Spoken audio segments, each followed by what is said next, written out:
आप देख रहे हैं TNB। लोग चौराहे पर बैठ करके बातें कर रहे हैं कि चलिए कोई तो दल निकल करके आया जो हिंदू मुस्लिम नफरत जाति की राजनीति से उठ करके युवाओं के रोजगार की बात कर रहा है, महिलाओं की सुरक्षा की बात कर रहा है। हमारा प्रयास रहेगा कि हम युवाओं पे केंद्रित, महिलाओं पे केंद्रित, नौकरियों पे केंद्रित, महिला सुरक्षा पे केंद्रित नए नए वादे लेकर के लोगों के बीच में आए और उन्हें भरोसा दिलाएं। सुभाष चंद्र बोस जी की प्रतिमा आप देश के हर चौराहे पे लगवा दीजिए, कांग्रेस पार्टी इसका स्वागत करेगी। लेकिन अमर जवान ज्योति आप हटा रहे हैं, कांग्रेस पार्टी पुरजोर तरीके से इसका विरोध करती है।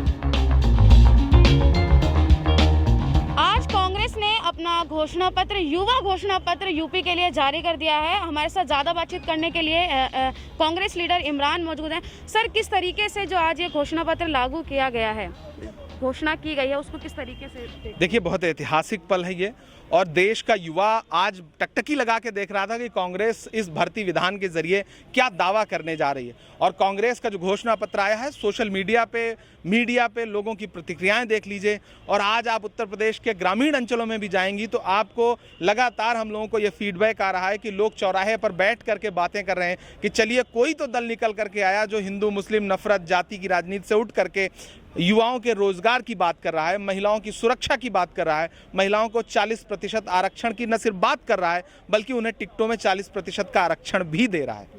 तो जिस तरीके से यूपी के लिए यह घोषणा की गई है, तो जो तमाम जो राज्य हैं उनमें भी चुनाव है, तो ऐसा ही कुछ घोषणा पत्र वहाँ भी देखने को मिलेगा। जाहिर सी बात है, एक पहल हुई है AICC में। अगर आपने देखा कि कांग्रेस मुख्यालय में इस तरह का घोषणा पत्र जारी हुआ है, तो इस घोषणा पत्र को ध्यान में रख करके बाकी प्रदेशों में भी जाहिर सी बात है हमारा प्रयास रहेगा कि हम युवाओं पे केंद्रित, महिलाओं पे केंद्रित, नौकरियों पे केंद्रित, महिला सुरक्षा पे केंद्रित नए नए वादे लेकर के लोगों के बीच में आए और उन्हें भरोसा दिलाएं।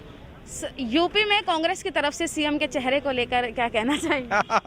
नहीं, मुझे खुशी है। आप जहां इशारा करना चाहती हैं, प्रियंका जी का नाम आप चाहती हैं कि मैं लूं, मैं नहीं, पूरा प्रदेश चाहता है। अगर प्रियंका जी स्वीकार कर लें तो इससे हमारे लिए और अच्छी बात क्या हो सकती है। आखिरी सवाल वही रहेगा कि जो अमर जवान ज्योति को शिफ्ट कर दिया गया है, क्या कहना चाहेंगे? ये बहुत ही अपमानजनक है। इस 1971 युद्ध के दौरान जो लोग शहीद हुए हैं, कहीं ना कहीं ये उनका भी अपमान है। और तकरीबन 50 साल से जो ज्योति प्रज्वलित हो रही थी, अगर उसे बुझा करके कहीं उसका विलय करने की बात की जा रही है, तो मुझे लगता है कि वो ज़्यादा महत्वपूर्ण थी कि उसका विलय ना होता, वो वहीं पर प्रज्वलित रहती। बाकी जो आप नक्शा बना रहे थे अपने ख्वाबों का, उस नक्शे में परिवर्तन करते, न कि आप अमर जवान ज्योति को ले जाके कहीं और शिफ्ट करते। सुभाष चंद्र बोस की मूर्ति लगाने की बात वहां पर की जा रही है। कहा गया है कि कांग्रेस की तरफ से कोई सम्मान नहीं दिया गया, तो जो बीजेपी अब देने जा रही है। सैकड़ों एकड़ का पूरा वो स्थान है, वहीं पर क्यों उसे हटा करके कोई और मूर्ति लगा देना? उसके बगल में लगा दीजिए, बड़ी जगह खाली पड़ी है, वहां लगा दीजिए। ये कौन सी बात हो गई कि उसे हटा करके हम वहां मूर्ति लगाने जा रहे हैं? ये तो सीधे सीधे एकदम मतलब अतार्किक बात है। अगर कोई राजनेता इस तरह की बात कर रहा है तो आप समझ लीजिए कि आप शहादतों को छोटा बड़ा कैसे मान सकते हैं। सैकड़ों शहीद हुए लोग हैं, उनकी भावना से जुड़ी हुई जवान ज्योति है, और आप कह रहे हैं कि हम यहाँ हटा करके यहाँ ये लगाने जा रहे हैं क्योंकि सुभाष चंद्र बोस जी को किसी ने सम्मान नहीं दिया। सुभाष चंद्र बोस जी की प्रतिमा आप देश के हर चौराहे पे लगवा दीजिए, कांग्रेस पार्टी इसका स्वागत करेगी। लेकिन अमर जवान ज्योति आप हटा रहे हैं, कांग्रेस पार्टी पुरजोर तरीके से इसका विरोध करती है।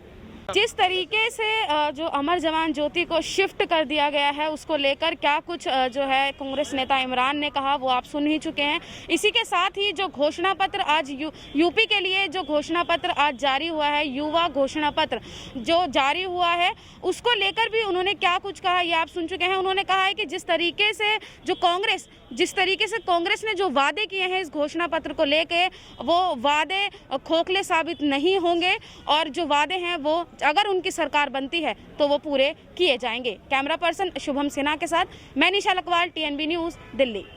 हमारे नए अपडेट्स पाने के लिए हमारे चैनल को सब्सक्राइब करें और बेल आइकन पर क्लिक करें। साथ ही हमारे वीडियोस को लाइक और शेयर करना ना भूलें।